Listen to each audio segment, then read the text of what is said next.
三生七世，永堕阎罗，只为情孤，虽死不悔。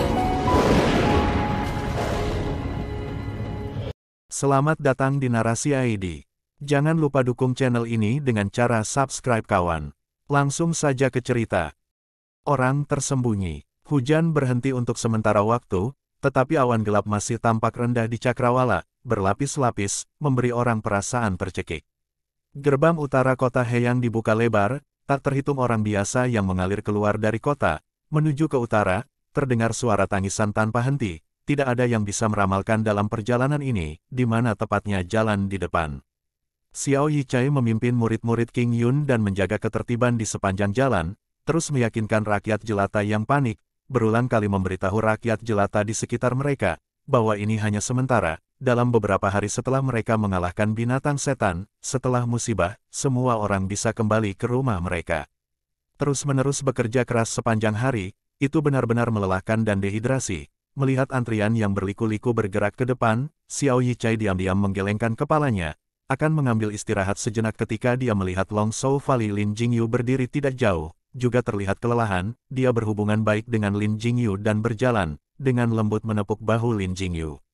Lin Jingyu menoleh ke belakang, mengungkapkan sedikit senyuman, membuka mulutnya untuk berbicara tetapi tiba-tiba suaranya serak, "Kakak senior, kau ada di sini juga."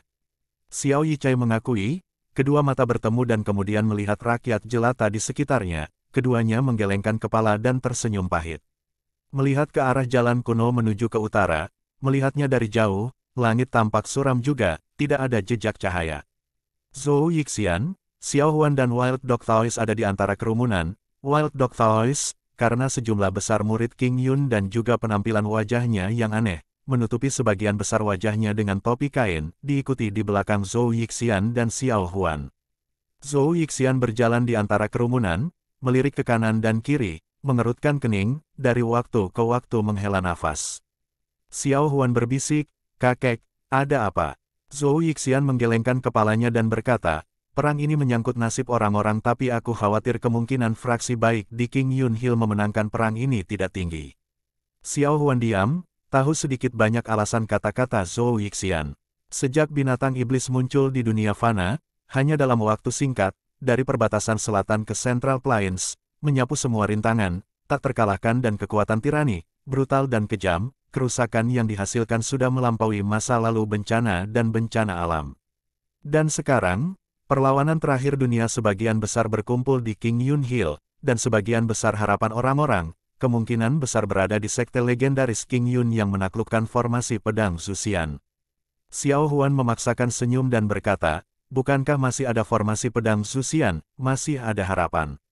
Zhou Yixian mengangkat bahu, berkata, "Ini, hehe, lupakan saja, toh rakyat jelata kecil seperti kita hanya akan pasrah pada takdir." Berbicara sampai di sini, dia berhenti sejenak dan tiba-tiba berbalik untuk melihat menara yang menjulang tinggi, tersembunyi di dalam awan gelap, puncak-puncak bukit King Yun yang aneh menonjol keluar dan tampak entah bagaimana suram, lalu perlahan-lahan berkata, "Tapi orang-orang fraksi baik yang saleh ini. Lebih baik jangan menyalakan api di halaman belakang." Xiao Huan sedikit terkejut, berkata, "Api apa di halaman belakang?"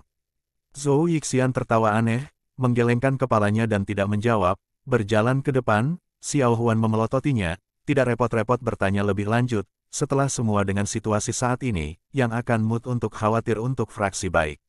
Persis seperti taodok liar yang mengikuti di belakang mereka, bergetar sesaat, sepasang mata yang bersembunyi di balik bayang-bayang topi kain, berkilauan tanpa henti. Antrian panjang mengular orang biasa berjalan selama sehari, Lin Jingyu dan murid-murid lainnya setelah bekerja keras sepanjang hari juga, menyaksikan karena sebagian besar orang sudah pergi, Lin Jingyu kemudian menghela nafas lega, benar-benar merasa melakukan itu hal-hal, dibandingkan dengan menghadapi 3 atau 5 setan binatang buas, bahkan lebih melelahkan. Sementara dia akan beristirahat dengan baik, seorang anak tiba-tiba berjalan melewatinya, terus menatap Lin Jingyu. Lin Jingyu merasa aneh, menatap anak itu dan melihat pakaiannya yang compang camping, jelas bukan anak dari rumah tangga kaya tetapi wajahnya yang elegan, matanya cerah, sangat menggemaskan. Lin Jingyu tersenyum, dengan lembut berkata, "Bocah kecil, ada apa?" Anak itu ragu-ragu sejenak, menyerahkan catatan, dengan malu-malu berkata, baru saja seorang paman mengatakan kepada saya untuk menyampaikan catatan ini kepada Anda. Lin Jingyu terkejut, mengambil catatan dari anak itu, membukanya dan melihat 4 kata tertulis dengan rapi di atas. Api di halaman belakang rumahmu. Lin Jingyu mengerutkan kening, merenung sejenak, berbicara kepada anak itu, apa artinya ini? Oh benar, di mana orang yang telah memberi Anda catatan itu? Anak itu berbalik dan menunjuk ke depan, tiba-tiba ekspresi bingung di wajahnya, berkata, Yi, pergi, baru saja paman yang mengenakan topi, meminta saya untuk memberi Anda ini. Lin Jingyu melihat catatan di tangannya, mengerutkan kening, mendongak setelah beberapa saat, hanya melihat lautan orang, bagaimana dia bisa menemukan orang misterius mengenakan topi yang dibicarakan anak itu. Bukit Qingyun, puncak bambu kecil. Qiang Lang, seperti nyanyian naga, cahaya cemerlang memenuhi rumah, pedang surgawi tiannya dipegang secara horizontal di tangan, wajah Lu Sueki tanpa ekspresi, memandangi pedang. Pada pedang musim gugur seperti air pedang, memantulkan wajahnya yang tak tertandingi, kulitnya seperti salju. Dia menatap tajam ke arah pisau yang tajam, tiannya juga merasakan sesuatu, sedikit gemetar, seolah bersemangat. Apa yang kamu pikirkan? Suara Wen Min terdengar dari samping. Lu Sueki diam-diam memperhatikan pedang di tangannya, setelah lama berkata, dalam beberapa hari, pada pedang-pedang ini, darah siapa yang akan mengalir di atasnya. Wen Min berjalan perlahan ke sisinya, menepuk bahu Lu Sueki, dengan lembut berkata, baiklah, saudari juniorku yang baik, malapetaka yang akan datang ada di depan kita, guru juga tidak akan mengejar insiden ketidaktaatanmu. Selama kita melakukan yang terbaik dalam hal ini perang, mungkin surga tidak akan menutup semua jalan. Lu Sueki mengangguk tetapi karena suatu alasan, kesuraman yang tak tergoyahkan bertahan di dalam hatinya, diam-diam berkata, ya. Wen Min tersenyum dan berkata, itu bagus, guru masih menunggu kita untuk pergi ke Tongtian Peak. Ayo pergi. Lu Sueki mengangguk lagi, menyingkirkan tiannya, mengambil napas dalam-dalam dan kemudian mengikuti di belakang Wen Min, berjalan keluar. Bepergian menyusuri koridor yang berliku, mereka tiba sebelum puncak bambu kecil. Guru Su Yue sudah berdiri di sana, beberapa murid perempuan SMP kecil bambu berdiri di sampingnya. Wen Min dan Lu Sueki berjalan maju, Wen Min berbicara lebih dulu, guru, saudari junior Sueki dan saya telah tiba. Su Yue Master menggenggam tangannya di belakang, perlahan berbalik, setelah melirik Wen Min, dia menatap Lu Sueki. Lu Sueki menundukkan kepalanya dan tidak berani melihat gurunya, hanya berbicara dengan lembut, guru, saya di sini. Murid tidak berbakti, membuat Anda marah. Su Yue Master dengan acuh tak acuh berkata, saya tidak punya waktu untuk marah. Wajah Lu Sueki sedikit memucat, yang lain di samping mereka tidak berani berbicara, Wen Min menggelengkan kepalanya sedikit, menatap Su Yue Master, memanggil dengan memohon, guru. Su Yue Master berpunuk, lalu tiba-tiba menghela nafas, berkata, lupakan, tinggalkan semua ini untuk sementara waktu. Perang ini, jika kita bisa tetap hidup, kita akan berbicara kemudian. Semua murid tidak berani mengakui, guru Su Yue melemparkan lengan bajunya, berbalik dan berbicara dengan acuh tak acuh, ayo pergi, kepala sekte pendeta masih menunggu kita di Tongtian Peak. Begitu dia menyelesaikan kata-katanya, cahaya putih yang melingkupi sosoknya melonjak ke langit. Wen Min memandang Lu Sueki memaksakan senyum, Wen Min berbisik, tidak apa-apa, jangan terlalu banyak berpikir. Setelah berbicara, dia berbalik dan berbicara kepada kelompok, ayo pergi juga. Untuk sesaat, cahaya terang menyilaukan langit di atas lembah bambu kecil, aliran cahaya indah yang menakjubkan terbang ke atas, menuju awan gelap yang tebal, menambahkan beberapa warna, hanya saja di langit yang penuh dengan awan gelap, dalam sekejap menelan lampu warna-warni itu. Bukit Qingyun, lembah bambu besar.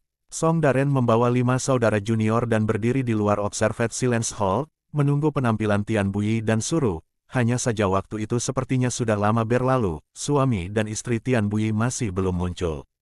Murid ke-6, Du Bishu, merasa tidak sabar, berbisik kepada Song Daren, kakak senior, mengapa guru dan istri guru belum muncul, apa yang mereka lakukan di dalam. Song Daren memelototi Du Bishu, membentaknya, bagaimana saya tahu, jika Anda ingin mengetahuinya dengan sangat buruk, mengapa Anda tidak masuk dan melihatnya? Du Bishu bertemu dengan penolakan, terbata-bata dan mundur, menggerutu, "Baiklah, aku tahu, kau tidak bisa mendapatkan istrimu, tidak perlu melampiaskannya padaku." Song Daren memiliki telinga yang tajam dan benar-benar mendengarnya, tidak bisa tidak tetapi melebar, merentangkan tangannya dan menamparkan bagian belakang kepala Du Bishu, dengan marah berkata, "Apa yang kamu katakan?" Du Bishu kaget, dia selalu malu-malu, selain kagum pada guru dan istrinya, itu akan menjadi kakak laki-laki ini tetapi Song Daren biasanya sangat akomodatif. Namun ketika lamaran pernikahannya dengan Wenmin menemui banyak kendala, itu adalah pukulan besar baginya dan dia benar-benar kehilangan kesabaran. Beberapa saudara junior yang berdiri di samping sedang melawan tawa, melirik Du Bishu. Du Bishu tampak malu, hendak mencari bantuan dari saudara-saudara senior lainnya. Tiba-tiba ketika dia melihat ke arah mereka, Hedazi, Wu Daidel, langit atau memandang jauh ke pegunungan, pandangan lamunan, sangat mirip surga yang tidak ingin peduli dengan urusan fana. Du Bishu melotot penuh kebencian pada saudara-saudara senior yang pengkhianat itu, akhirnya hanya bisa tertawa datar kepada Song Daren, berkata, kakak senior, kamu tidak perlu terburu-buru, setelah musibah ini, saudara junior aku akan segera turun dan mengundang mak comblang terbaik untuk membantu Anda dengan proposal Anda. Sebelum dia bisa selesai, Song Daren yang telah berubah ungu, dengan satu kaki ditendang, Putong menendang Du Bishu jauh, Hedazi dan yang lainnya di samping tertawa diam-diam, masing-masing menggelengkan kepala mereka, hanya Du Bishu yang terlihat tertekan, duduk di atas tanah. Suara tawa samar di luar aula terdengar, Tian Buyi dan Suru mendengarnya, sedikit senyum muncul di wajah serius Suru dan kemudian menghela nafas, dengan lembut berkata, "Buyi, para murid semua menunggu." Tian Buyi mengenakan jubah panjang, wajahnya tegas, berdiri di depan patung Dewa Silence Hall San diam yang teramati, diam-diam menganggukkan kepalanya. Kemudian dia menatap ketiga patung itu dan mengambil satu langkah ke depan, mengambil 3 batang dupa dari altar, menyalakannya dari lilin, dengan sungguh-sungguh memegang kemenyan dan membungkuk 3 kali untuk membayar penghormatannya. Setelah memasukkan dupa ke dalam pembakar dupa, Tian Buyi berdiri diam, Suru juga membungkuk 3 kali, ekspresinya hormat. Ketika mereka siap untuk berbalik, Tian Buyi tiba-tiba memikirkan sesuatu, berhenti di langkahnya, Suru terkejut, menoleh ke belakang dan berkata, "Ada apa, Buyi?" Tian Buyi mengerutkan kening dan kemudian tiba-tiba berbalik dan melangkah, dia malah menuju ke belakang patung-patung Dewa Sun King. Wajah Suru berubah, dia tampaknya memahami sesuatu tetapi melihat ekspresinya, dia tampak sedikit ragu-ragu tetapi pada akhirnya masih mengikuti Tian Buyi. Di belakang patung-patung itu, ada juga meja altar lain tetapi jauh lebih kecil, di sampingnya ada tirai kain kuning yang tergantung, menyembunyikan setengahnya. Tian Buyi berdiri di depan altar kecil ini, setelah melihatnya sebentar, dia tidak bergerak untuk berdoa, setelah lama, dia merentangkan tangannya ke tirai kain, mencari sedikit dan dari sisi altar, mengambil sebuah tablet kayu spiritual, di atasnya terukir dengan benar, Senior Brother Wan Jianyi Spirit Tablet. Suru mengawasi dari samping, menyaksikan Tian Buyi menggunakan lengan bajunya untuk membersihkan debu dari tablet dengan lembut, debu tidak tebal, jelas seseorang telah sering membersihkannya. Setelah menyapnya dengan bersih, Tian Buyi dengan hormat meletakkan tablet di atas altar, mengeluarkan 3 dupa dan menyalakannya, lagi membungkuk 3 kali ke tablet.